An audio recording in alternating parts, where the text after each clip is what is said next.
Yeah, thank you very much. Hey, welcome everybody. My name is JD. I'm an engineer at NCSA, and DDN asked me to ask NCSA to give a talk about some of the things that we've been doing recently with some work collaborating with DDN. So, just a quick, brief overview about NCSA. We're the National Center for Supercomputing Applications, not the National Collegiate Sports so when you Google. But we're a high-performance computing center located on the University of Illinois campus at the Urbana-Champaign flagship campus for the University of Illinois. We were founded in 1986, and University of Illinois is an R1 classified research institution, which is very active in NSF-related research across the country. So we provide high-performance compute, cloud compute, and research-focused storage, and also expert user support for researchers across the country, no matter where they're at. We are a large partner in Access, formerly known as Exceed, and we support a lot of users through that as well. And also we have a very actively involved software directorate that helps solve science-related applications and issues by developing new software and tools to help researchers manage and visualize their data. So, some challenges that we face historically with deploying storage over the 30-plus years that NCSA has been doing this is a lot of times we deploy storage associated with a supercomputer. So, you procure a supercomputer, you get a budget, 90% is compute, 10% is storage-ish. Maybe you can negotiate 12%, something like that. But then that storage is coupled with that compute resource, and it lives there, and it supports that use case. We currently operate 9 distinct separate compute environments, and many and a growing number of users that we support have allocations or access to multiple of these systems within NCSA, not just one of them. And users don't want to move data back and forth between these various supercomputers when they're using them to do certain things. So whether that's via Globus or rsync or other things, as useful these tools are, and tools like Globus make transferring data easier, obviously, but users don't want to have to manage that as they process their data workflows. A lot of times when we have separate compute resources and a user is using multiple of them, it's because one of them is specialized in one thing. Maybe it has CPU compute and they have pipelines that use only CPUs, and they might have other pipelines that use GPUs, and so they use another resource to do the GPU aspects of their pipeline or other things like that. So they don't want to do that because it takes a lot of time. And they want to work on their data in situ. They want to have to move it, from where they are working on one system to another system and then back, or other places like that, or even from projects to scratch. So that has forced us to develop a system called Taiga, which is our global parallel file system that spans across all of our non-HIPAA compute environments at NCSA. So when we were going through and designing Taiga, we needed to fulfill a few critical needs that we had outlined, but we also want to kind of keep an eye towards the future of where we think storage is going in general. So some of our key design criteria were that we need to be able to handle multiple types of client fabric technologies pretty easily. NCSA operates clusters and environments that have Slingshot, InfiniBand, whether it's EDR or HDR, and also we have 100 gig Ethernet that floats around too. So if there's a fabric almost that's underneath the sun, we run a system that runs it. And so if we're going to have a file system that spans all of these separate environments, we need something that could talk on all those networks and be cohesive all at the same time. So that was one of our biggest design criteria. Also, good multi-tenancy capability. Obviously, we're supporting multiple different clusters and systems, so multi-tenancy was a must. And then also we need to be able to scale it pretty easily to expand not just performance, but also capacity in increments that were not super huge. So, and we also needed good performance and capacity per dollar. We are a research institution. As many of you probably are part of institutions like that, money isn't free. You got to go and beg and find it. So we want to make sure we had something that had a good performance and capacity per dollar. And so we launched Taiga back in Q4 of 2021, just after supercomputing last year. And we upgraded to Exascaler 6 back in March of 2022. So we're currently running Exas 610 and SFAOS 12 on that system. So when we initially deployed Taiga, it was with 2 400 NVX units. Each of those had 4 SS9012 enclosures filled with 88 18 terabyte drives. And then there was also SSDs up in the head. So this gave us an initial capacity of about 10 petabytes usable space. And then later on, space started to get tight around the middle of this year, and we actually had an 18KX that was kind of coming off of service in another one of our systems. We upgraded it from an 18K to an 18KX to get everything to match in our controllers. And then we added, in that case, another 912 terabyte drives and some NVMe up in the controller, and now we're up at about 19 petabytes of space in that file system. And so overall, we have 3 MDTs in production. We're running Exascaler 6, so that is DNE 3. And we have about 300 terabytes of usable flash in our flash OSTs, and then about 19 petabytes of space in the hard drive-based OSTs. So here's it's not as good here, but if you get a PDF version of this, you can read it better on there.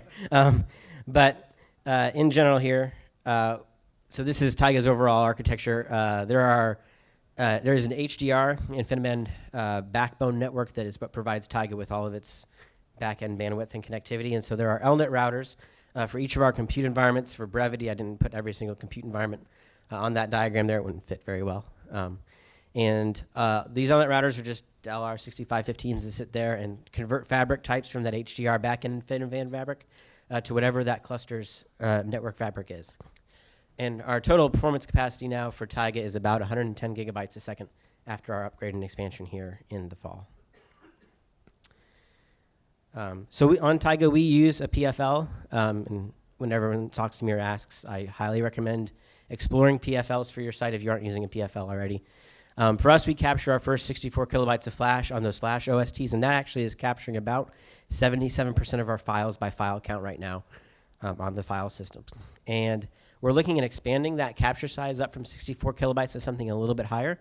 Our flash OSTs aren't utilized as much as we thought they were going to be in terms of capacity utilization, so we're looking to further increase that capture size, which will just drive up that percentage of files that we actually capture in our flash tier. So for users by file count, 77% of them never have to touch a hard drive. They actually just sit up there and flash.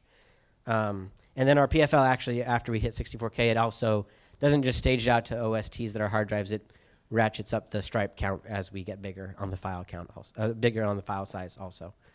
And this has given us really good even utilization of our OSTs. Before we deployed Taiga, we'd run a lot of spectrum scale, and so we took for granted that GPFS does a really good job of balancing out NSD utilization. But with PFL, this has really helped us with our OSTs, and all of our OSTs are within 1% utilization of each other, barring our recent expansion, obviously, when we brought that new 18K and it came in empty, and we're working to balance that out right now. But we've had really good luck with PFL and solving a lot of those problems for us. And like I mentioned earlier, we're running DNE 3, and for those of you who are maybe tuning and configuring your stuff, we're running with a max round robin inherit of 5, which is about 5 layers deep. We round robin our metadata. And that's also been pretty good for us, but we're also looking at increasing that depth even further, maybe to like a max round robin of 7 or even 8. And for us, our MDT utilization is within about 1.5% of each other on all the MDTs. And so we actually attribute some of the MDT imbalance with the fact that we deployed this with EXA5 briefly, and we had to kind of manually pick where some people put their data. And so we've been seeing really good balance with DNE 3 and keeping our metadata targets from filling up also. We're using group and project quotas to enforce space, and we're also tracking user quota just to see who to maybe yell at some point. We're also looking to enable snapshots on this system here in the near future too. So the big part for us on Taiga is that provides a one-stop shop for where bulk data sits within NCSA. Irregardless of where a compute resource is, this is where users can store their data. And that's good, obviously, for their workflows in the moment, but it's also good because compute resources, as you know, they come and they go. The system's funded for so many years, and sometimes when that system goes away, users don't have to panic about like, oh my gosh, the system's going to get turned off because its funding ends in the next month, and there's always this mad rush to the exits like a fire in a building, trying to get their data out. So having a storage system that persists irregardless of any compute resources is very handy for us. It also gives us a place where they can do an entire workload. So one example that I like is that we'll ingest data for users via one of our DTNs, either coming off a high data output instrument via like a microscope or something else, or other data transfer gets in. And then it's processed through a pipeline on like one of our batch systems. We recently launched our Delta supercomputer, and so for example, a user might stage in data there, do a lot of processing, but then they'll write out their data sets, the outputs from that to Taiga, and then we have a Radiant Cloud environment, which is an OpenStack cluster where users can spin up VMs, and they can live publish the output of their data runs via VMs that host web front ends for users to get access to their data via that. And so from end to end, users can bring their data in, process it, share it with other people via a bunch of different methods, and then they can even archive it off to cold storage. We have a very deep integration between our center-wide file system Taiga and our archive named Granite. So to date, Taiga hosts what many people will call project space or campaign dollar work For all the non-HIPAA file systems that exist at NCSA. So HIPAA file systems have some different requirements, mainly physical requirements in terms of they need to be in a different secure access location. And we've utilized more than 65% of its space, and we've sold quota for more than that space. We finished up our integration with Granite. We have a very tight integration with that Versity archive where users can opt to have their data in Taiga backed up into Granite automatically, and we will work with them to automate what data that they want to keep, and they pay for an allocation in Granite, and they send it off to tape as well.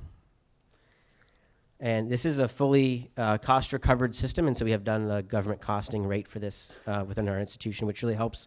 We support hundreds of PIs who are writing grants seemingly constantly in search of funding, and it's nice to say, hey, whenever you're writing your grant, just go, here's the rate per terabyte. Put this into use this when you calculate your budget. Figure out how much data you need. That's on you to figure out how many terabytes you want to write to your grant. But here's a government costed rate, at face value. They can just take that number and go, which has been really great for them because when you're rushing to get a grant put together, a proposal, they're trying to get all the numbers put together. They don't want to have to wait on emails to come back from 12 people to tell them how much money to budget for. And so we're not having to design and do custom quotes and all that stuff for them, so they can just kind of go to this directly. So Taiga's future, we're continuing to see a lot of investment in it. It's growing. Obviously, we doubled it here back in September of this year. But we're still filling that up also, and that's on pace to fill pretty quickly as well. Right now, Taiga holds what we call active data at NCSA. It's not subjected to the full blunt of scratch usage. Obviously, users can compute against it, and we're not going to stop them from computing against it. But we generally have other scratch file systems provisioned with our clusters. So usually, users will take their simulation scratch output and copy that into Taiga once their work is done. However, we kind of see all flash file systems at scale becoming pretty viable here in the near future, and so. When we designed Taiga and we laid the groundwork, especially those back-end data fabrics, we were kind of keeping in mind what the future holds for Flash in all Flash environments for us. So that's something we've definitely been thinking about as we do Taiga at that point. And so what that would lead NCSA to in an overall situation is that when we move Taiga to all Flash, or if we move Taiga to all Flash, it becomes the place where both hot and active data lives, and it's either hot and active and it's on Taiga, or it's not, and it's in our Granite tape archive. And so the data kind of exists in one of those two places. Either you need it now or you don't, and it makes it really simple for users to figure out where their data is. And it makes it easy when we bring on new compute environments. We can just kind of bolt them into this system, and automatically all the users of those compute environments have access to this data flow and data management system that we have here. So that is all I have for my slides.